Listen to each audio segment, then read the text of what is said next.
Estás escuchando Legalmente María, un podcast dedicado a la difusión crítica del trabajo escritural de la educadora, jurista y humanista campechana María Lavalle Urbina.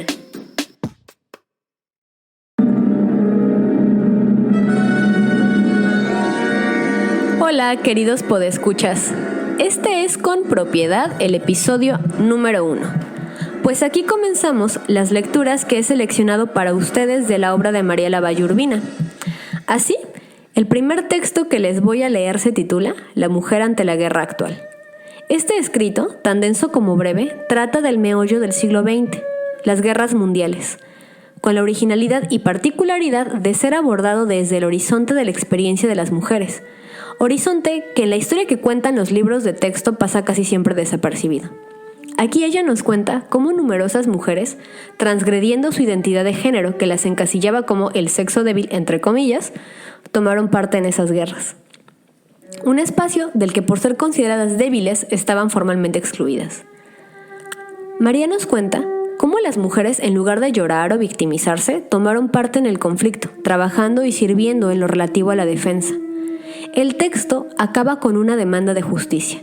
Si las mujeres han derramado su sangre junto a la de los varones combatiendo al fascismo, entonces han probado tener el mismo derecho que ellos para tomar parte en la constitución de la humanidad del futuro.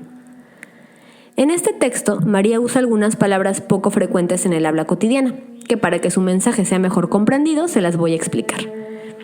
Para que esto sea más divertido les propongo un juego. Vayan a buscar su comida o bebida favoritas. Pongan atención a las palabras que les voy a decir. Intenten recordarlas y cada que escuchen alguna en el discurso de María, denle un trago o una mordida a lo que sea que les guste más. Bien, las palabras son las siguientes. Conflagración. Es otra palabra para llamar a la guerra. Cuadrimotor. Es un avión provisto de 4 motores. Nipón. Refiere a lo japonés. Aeródromos. Es un terreno en el que despegan y aterrizan los aviones. Desolador. Refiere a una sensación de tristeza y angustia y desesperanza muy profundas. Astilleros. Son los lugares donde se construyen los barcos. Febril. Relativo a la fiebre. En el caso del texto, se refiere a una personalidad ardorosa o inquieta. Pavoroso. Relativo al pavor. El pavor es una sensación que va más allá del miedo común. Sima, con S, es un pozo muy profundo, algo así como el famoso socavón que se abrió en Puebla. Populosa, se refiere a un lugar con mucha población. Faena, significa trabajo. Apostolado, se refiere a los apóstoles del cristianismo, cuya labor era propagar el ideal cristiano de la vida basado en el amor y el cuidado al prójimo. Fragor. Es un ruido resonante y prolongado, como los ruidos de una batalla, por ejemplo. Tesonero, que demuestra firmeza, perseverancia y decisión. Atávicas. Relativo a atavismo. Se refiere a un conjunto de ideas propias del pasado. Antaño, significa pasado. Desasosegada, inquieta, que no encuentra sosiego o descanso. Hecatombe. Es un sacrificio con un gran número de víctimas, o como está empleado en este caso, como un suceso trágico que ha traído consigo mucha destrucción. Ahora ya conocen el significado de las palabras más difíciles que María usa en su texto. Dense un momento para pausar el podcast, vayan por su comida o bebida, y pónganse cómodos para escuchar este poderoso ensayo que María escribió para nosotros.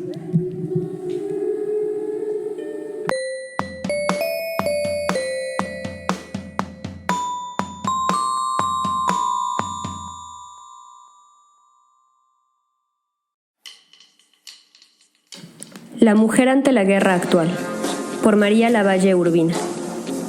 Horas de intensa, desoladora amargura son las que ha tocado vivir a la humanidad de nuestros días. El incendio que prendiera en la Europa central la soberbia insolente y ambiciosa del fascismo alemán abrazó con rapidez fantástica el continente y se extendió por los ámbitos todos de nuestro planeta, en forma tal que aún las tierras más recónditas y los mares más escondidos conocen ya el estremecimiento pavoroso que produce la furia destructora de esta implacable guerra mecanizada. Es una lucha absorbente, totalizadora.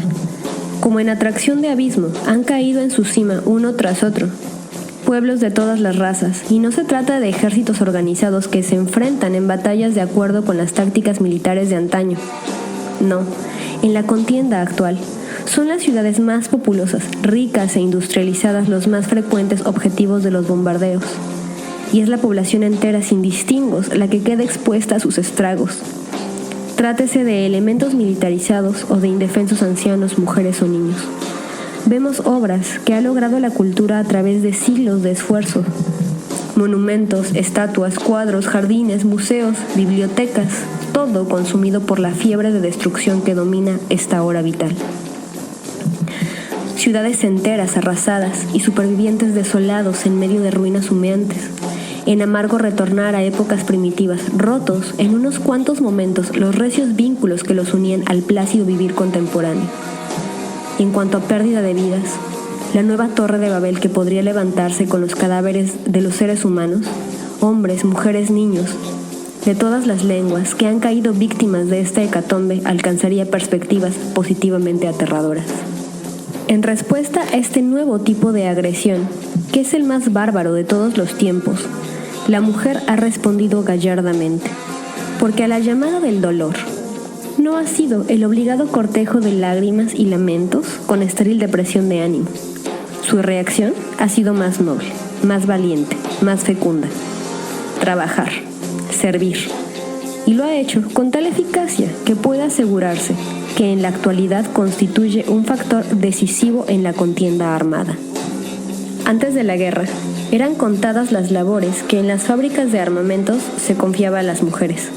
Mas el imperativo de aumentar la producción y el de retirar a individuos del sexo masculino indispensables para otros servicios facilitaron el ingreso de las primeras a modo de ensayo y no sin ciertas reservas y limitaciones.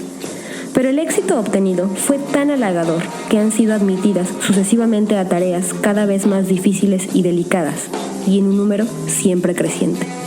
Sus faenas son variadísimas. En la construcción de aviones, piedra angular en la actual conflagración, las mujeres intervienen en la fabricación de todos los tipos, desde el ligero de escuela hasta el gran cuadrimotor de bombardeo. Y hay que subrayar el hecho de que en los mismos trabajos el índice de producción aumentó considerablemente en relación con los elementos sustituidos. Los capataces de las fábricas reconocen en las mujeres una mayor eficacia en todas las tareas que se ejecutan a base de repetir una misma operación. Y se explica, son dedos sutiles, ligeros, con aptitudes creadas por siglos de bordados, tejidos y costuras a base de increíble paciencia y habilidad. Pero no es tan solo en este aspecto un tanto rutinario en el que se han destacado. Hay mujeres dedicadas a especialidades delicadísimas, como calibrar el estriado de los cañones, trabajo en el que un error infinitesimal sería desastroso. Y las encontramos dueñas de sí, dominando la difícil y variada técnica de los abastecimientos de guerra, construyendo y conduciendo autos de campaña, tanques o camiones, probando materiales, inclusive cañones de grueso calibre, manejando explosivos peligrosísimos, en comunicaciones, transmisiones, radio, alarmas, en los aeródromos, en los astilleros, en los campos militares de entrenamiento, en las labores agrícolas. Donde quiera que las órdenes cada vez más estrictas de reclutamiento hayan dejado un hueco que llenar. En las oficinas militares, ha logrado hacer innecesaria la presencia de los hombres en las labores tales como las de secretaría, archivos, dibujos, gráficas, concentraciones de datos y todo el papeleo indispensable que maneja a maravilla. Pero donde su intervención se agiganta y adquiere luminosos perfiles de apostolado, es en el aspecto de la enfermería. Encontramos cuerpos militarizados de esta índole, lo mismo en la campaña de las Islas Filipinas que en Islandia, la India, en las selvas de las Islas Salomón en Australia, en África, en la invasión de Italia. Donde quiera que van los soldados los acompañan por aire, mar o tierra, sufriendo con ellos el cansancio de penosas jornadas, las privaciones y el peligro inminente. En el fragor de los combates o en la desolación de los bombardeos, alivia dolores con su ciencia y conforta espíritus con su ternura cálida y cordial. Esta contribución ha sido proporcionada en una gran mayoría por mujeres de coeficiente intelectual medio, dado que, aunque las hay con preparación de tipo universitario, abundan los casos en que no tienen más antecedente cultural que la instrucción primaria. Pero existen además mujeres de excepcional capacidad, la cual ha sido puesta a sí mismo al servicio de tan nobles anhelos. Para no citar muchas, recordaremos tan solo 3.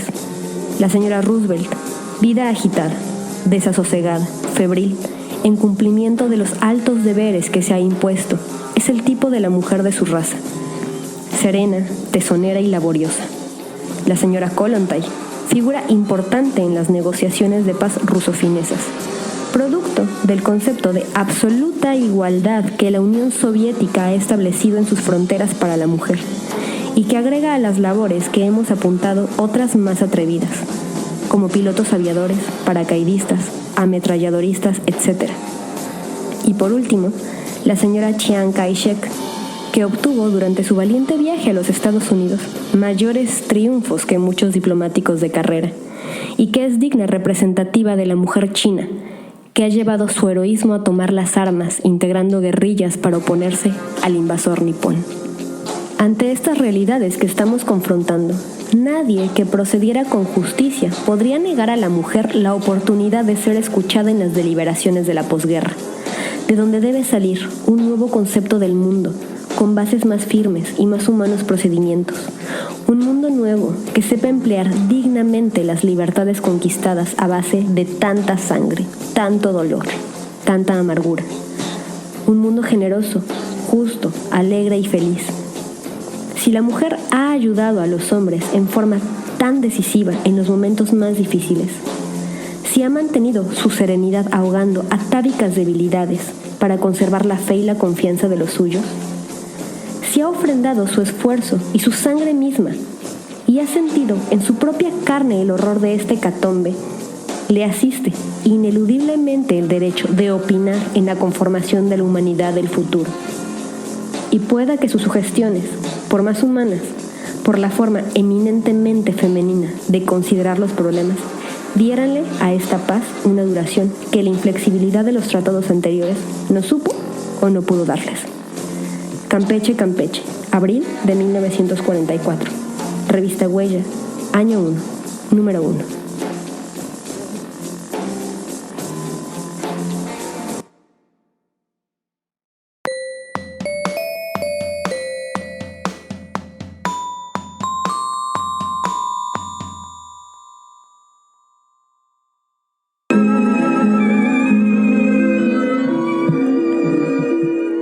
En el 44, fecha de publicación del texto que acabamos de leer, además salió de la imprenta para el público el libro de otro eminente campechano, Juan de la Cabada. El título, Incidentes melódicos del mundo irracional.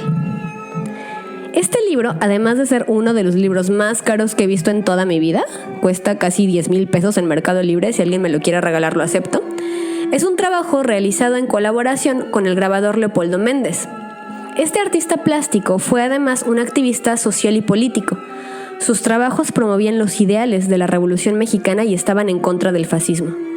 Además, fue parte del grupo de artistas y escritores que se llamaron los estridentistas, que conformaban una vanguardia artística que se caracterizaba por ser multidisciplinaria y que lo mismo asimilaban las expresiones de la cultura popular y de masas como otras vanguardias artísticas, que podían ser el futurismo, el cubismo o el dadaísmo.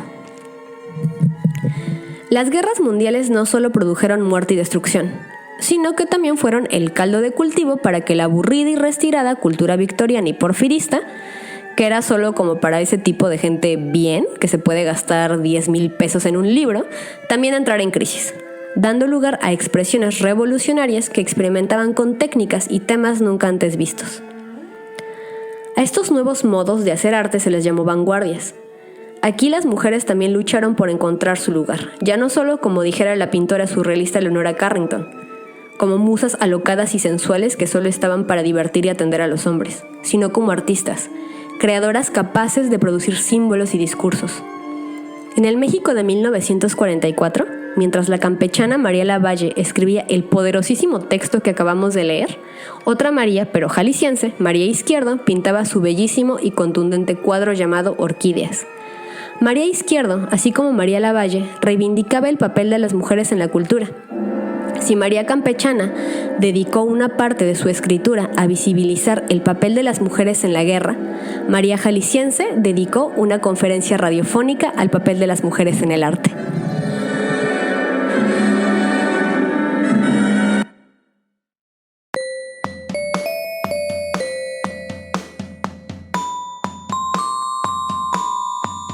Y en la colaboración musical de este episodio, para mí es un gran placer presentarles a Julio Oilí. Él es originario de aquí, de la ciudad de Campeche, y tiene un currículum impresionante que voy a omitir por cuestiones de tiempo, pero él es de formación licenciado en canto gregoriano por la Escuela Superior Diocesana de Música Sagrada de Guadalajara. Ha tocado en muchísimos lugares, uno de tal vez los más importantes es que ha dado conciertos de órgano en Tizapán, El Alto en Jalisco y la Catedral de San Francisco de Campeche. Y actualmente es maestro de piano en el Centro Cultural El Claustro aquí en nuestra ciudad. Y él nos comparte una pieza de su autoría que se llama La Búsqueda. Pues nada, disfrútenla.